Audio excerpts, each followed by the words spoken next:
Hello दोस्तों, कैसे हैं आप लोग। स्वागत है आपका केसी क्लासेज में। दोस्तों, आज हम समय को नष्ट न करते हुए सीधे टॉपिक पे आते हैं। देखिए, आज का हमारा महत्वपूर्ण टॉपिक है भारत के संविधान के भाग। और दोस्तों, आज हम पढ़ेंगे भारत के संविधान में कितने भाग हैं। दोस्तों, हमने लास्ट वीडियो में हमने पढ़ा था कि भारत में जो है स्रोत हमने कौन कौन से देश से लिए हैं। आज हम पढ़ेंगे भारत के संविधान के अंदर कितने भाग हैं, उन भागों में क्या क्या है, उनके अंदर की सारी नॉलेज लेंगे।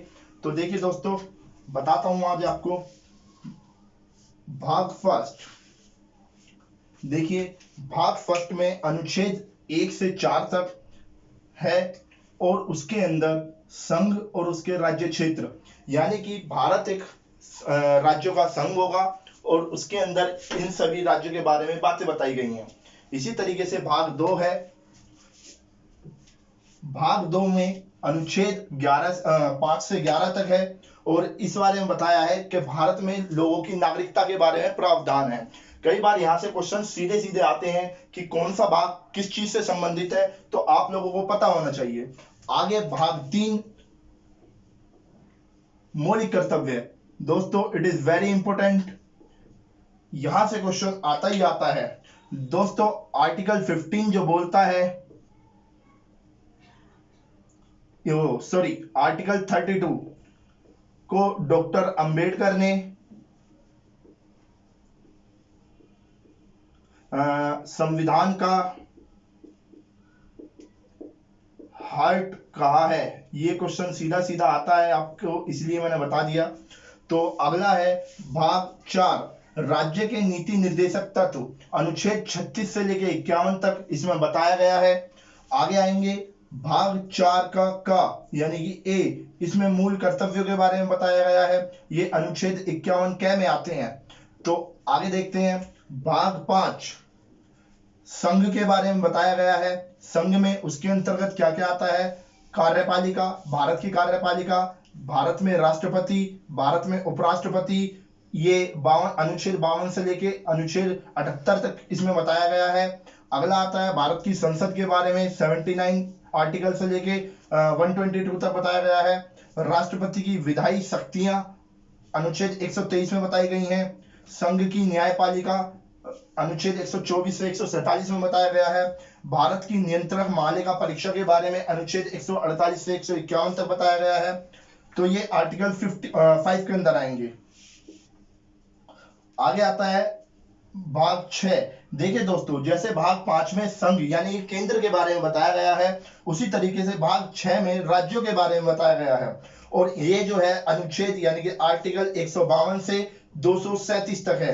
अब इसके अंदर देखते हैं, जैसे कार्यपालिका, इसी तरीके से साधारण 152, कार्यपालिका 153 से 167, राज्य का विधानमंडल जो है, जैसे कि राज्यसभा और लोकसभा होती है, इसी तरीके से राज्य के अंदर विधानसभा और विधान परिषद होती है, तो उसका जिक्र किया गया है अनुच्छेद 168 से अनुच्छेद 212 में। फिर कहा है राज्यपाल की विधायी शक्तियां, जैसे राष्ट्रपति के पास कुछ विधायी शक्तियां होती हैं, सेम उसी तरीके से राज्यपाल की विधायी शक्तियां होती हैं। यहाँ पे आप एक चीज देखेंगे, आर्टिकल 123 और यहाँ पे आर्टिकल 213, बस डिजिट चेंज हो गई हैं और कुछ नहीं है। फिर इसी तरीके से राज्य के उच्च न्यायालय, जैसे कि केंद्र में सुप्रीम कोर्ट होता है, हर राज्य में एक हाई कोर्ट होता है, तो उसके बारे में बताया गया है। फिर अधीनस्थ न्यायालय यानी कि जो डिस्ट्रिक्ट कोर्ट होते हैं हमारे, उनके बारे में बताया गया है, उनकी काम क्या क्या है उस बारे में अनुच्छेद 233 से अनुच्छेद 237 तक बताया गया है। आगे देखेंगे भाग 7 में क्या है। भाग 7 जो बताता है हमारा, वो 7वां संविधान संशोधन अधिनियम द्वारा 1956 में एक अधिनियम आया था, उसको भाग 7 को निरस्त कर दिया गया था। फिर आगे आता है भाग 8 और भाग 8 में बताया गया है संघ राज्य क्षेत्र, संघ यानी केंद्र और राज्य क्षेत्र, उनके बारे में बताया गया कि उनके क्या क्या कार्य हैं। तो अनुच्छेद 239 से अनुच्छेद 242 तक। फिर आगे आता है भाग 9 और भाग 9 में आपने पढ़ा होगा पंचायत के बारे में, तो पंचायती राज वगैरह भाग 9 के अंदर आएगा। और ये आर्टिकल 243 क से आर्टिकल 247 ड तक आता है। फिर आता है भाग 9 का यानी कि नगर पालिकाएं, जो हमारे देश में या राज्यों में नगर पालिकाएं होती हैं, उनके बारे में संबंध है। और ये आर्टिकल 243 ता से आर्टिकल 243 छ तक आता है। फिर इसी तरीके से आगे बढ़ेंगे, हम देखते हैं भाग 9 का ख, सहकारी समितियां, इसमें बताया गया है अनुच्छेद 243 या से अनुच्छेद 343 न तक। भाग 10 में देखिए, भाग 10 में हम बोलेंगे जो अनुसूचित जाति और अनुसूचित जनजाति एरिया होते हैं, वो कुछ एरियाज बटे होते हैं, इनकी शक्ति राष्ट्रपति के पास होती है जब वो बताता है कि कौन कौन सा एरिया किसके लिए निर्वाचित है। तो ये अनुच्छेद 244 के अनुसार बताया गया है। फिर आगे देखेंगे भाग 11, संघ राज्यों के बीच संबंध, कि उनके बीच में, राज्य और संघ के बीच में किस तरीके का कोऑर्डिनेशन है ये, या किस तरीके का कोऑर्डिनेशन बनाना है, तो ये बताया गया है अनुच्छेद 245 से अनुच्छेद 263 में। फिर आगे बता रहा है इसी के अंदर जो इसके पार्ट्स हैं, फर्स्ट देखेंगे विधायी संबंध, यानी कि उनके बीच में विधायी संबंध किस तरीके के हैं, इसके बारे में अनुच्छेद 245 से अनुच्छेद 255 तक बताया गया है। फिर आगे बताया है प्रशासनिक संबंध में अनुच्छेद 256 से अनुच्छेद 263 में बताया गया है। फिर भाग 12 में देखेंगे हम वित्त संबंध, वित्त, संपत्ति, संविदाएं और वाद विवाद, ये सारे किसमें बताए गए हैं, अनुच्छेद 264 से अनुच्छेद 300 तक इसमें बताए गए हैं। फिर इसी के अंदर आता है वित्त, जो बताया गया है वो 264 से 291 तक। उधार लेना, जैसे कि राज्य सरकार केंद्र सरकार से उधार मांगती है, तो उसके बारे में बताया गया है अनुच्छेद 292 से 293 में। वित्तीय संपत्ति, संविदाएं, अधिकार, दायित्व, बाध्यताएं, वाद विवाद, ये सब अनुच्छेद 294 से 300 तक बताया गया है। संपत्ति का अधिकार जो बताया गया है वो बताया है अनुच्छेद 300 का में। देखिए आप लोगों को याद होगा, या फिर अभी आगे जो वीडियो आएगी उसमें बताऊंगा मैं, अनुच्छेद 19 में 7 मौलिक कर्तव्य थे, तो उनमें से संपत्ति के अधिकार को हटा करके यहां डाल दिया था। फिर इसी तरीके से भाग 13 में आएंगे। भाग 13 में भारत के राज्य क्षेत्र के भीतर व्यापार, वाणिज्य, साम्राज्य। देखिए आजकल कोरोना चल रहा है, तो उसमें बताया, बोलते हैं ना कि डोमेस्टिक फ्लाइट शुरू हो जाएंगी, तो वो इसी के अंतर्गत आती है, भाग 13 के अंतर्गत। और यह बताया गया है अनुच्छेद 301 से लेकर अनुच्छेद 307 तक कि किस राज्य में जाने में, या कौन सा राज्य कितना टैक्स लेगा, ये सब इसी के अंतर्गत बताया गया है। अनुच्छेद भाग 14, इसमें बताया गया है संघ राज्यों के अधीन सेवाएं, यानी कि संघ और राज्यों के अधीन जो सेवाएं आती हैं उनके बारे में बताया गया है। सर्विस, जो गवर्नमेंट सर्विस होती है, तो अनुच्छेद 308 से अनुच्छेद 323 तक बताया गया है। फिर नेक्स्ट इसमें देखेंगे भाग 14 के अध्याय में देखेंगे सेवाएं, जो हम सेवाएं देते हैं, यानी गवर्नमेंट जॉब्स देते हैं। लोक सेवा, पीसीएस की जो जॉब्स होती हैं वो इसी के अंतर्गत आती हैं। अनुच्छेद 315 से 23 में बताया गया है। फिर भाग 15 में देखेंगे निर्वाचन, किसी को निर्वाचित किस तरीके से किया जाए, ये 324 से 329। और भाग 16 में देखेंगे कुछ वर्गों के संबंध में विशेष उपबंध, यानी कि SC ST के संबंध में कुछ, या फिर और किसी भी विशेष संबंध जो है उनके बारे में बताया गया है अनुच्छेद 330 से अनुच्छेद 342। भाग 17 में राजभाषा, यानी कि भारत की राजभाषा क्या होगी उसके बारे में बताया गया है अनुच्छेद 343 से 51 तक। और इसमें बताया गया है इसके अध्याय में, यानी कि संघ की भाषा क्या होगी, यानी केंद्र सरकार की क्या भाषा होगी, ये बताया अनुच्छेद 343 से 44।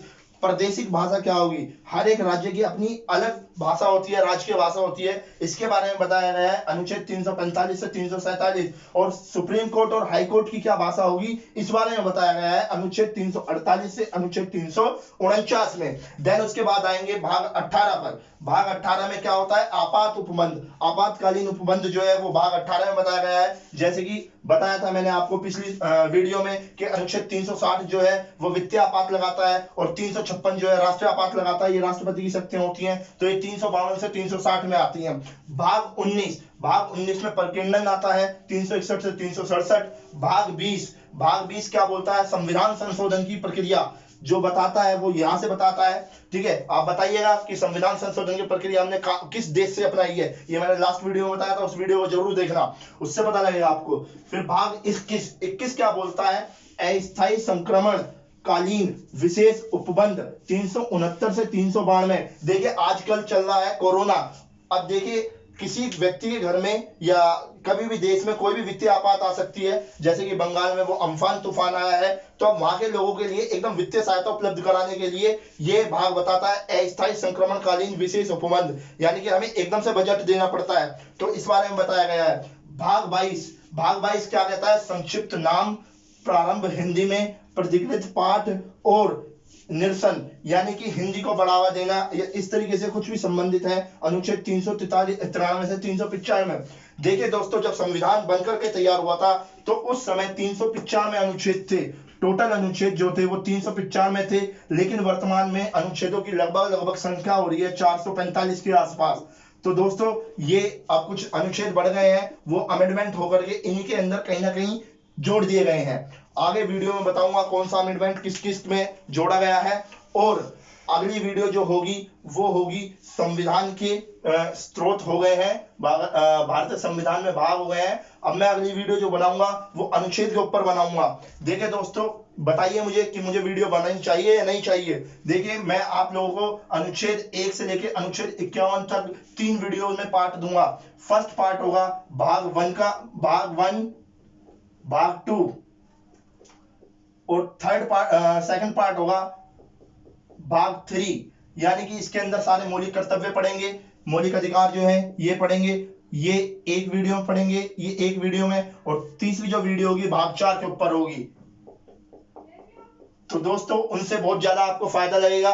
तो आप मुझे बताइएगा कि मुझे वीडियो बनानी चाहिए या नहीं चाहिए। दोस्तों ये आपके पेपर के पॉइंट ऑफ व्यू से बहुत ज्यादा इंपॉर्टेंट है।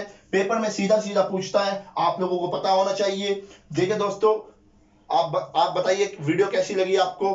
अच्छी लगी हो तो लाइक कीजिएगा, सब्सक्राइब कीजिएगा, शेयर कीजिएगा अपने दोस्तों के साथ, और कमेंट करके मुझे जरूर बताइएगा कि वीडियो कैसी लगी। और दोस्तों जितना ज्यादा से ज्यादा हो इस वीडियो को शेयर करें अपने दोस्तों के साथ, ताकि उनको भी अच्छा लगे। ओके।